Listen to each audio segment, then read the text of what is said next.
विषय हम सांस कैसे लेते हैं। भूमिका। सांस लेना हमारे जीवन की सबसे जरूरी प्रक्रिया है।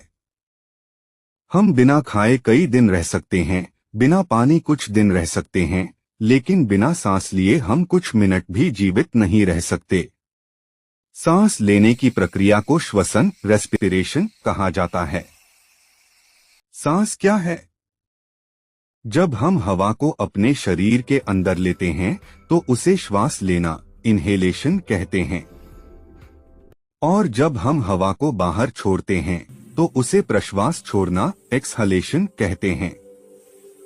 इस पूरी प्रक्रिया में हमारे शरीर को ऑक्सीजन मिलती है जो हमें ऊर्जा देती है।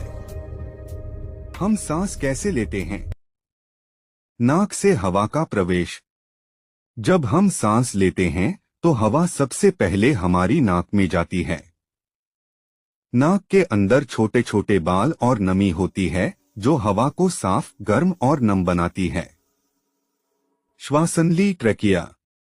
नाक से हवा एक नली में जाती है जिसे श्वासनली कहते हैं।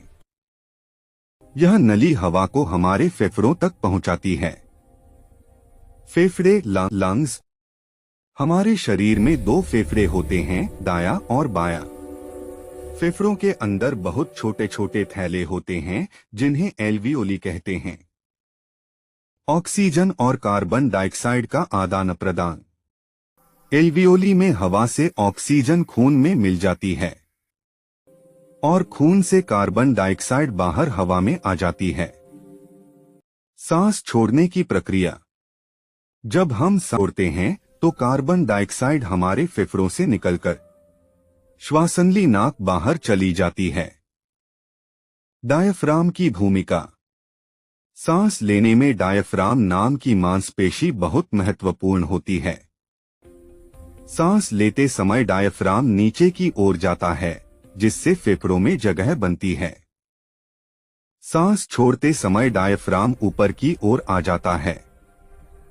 सांस लेना क्यों जरूरी है? शरीर को ऊर्जा मिलती है। दिमाग सही तरह से काम करता है।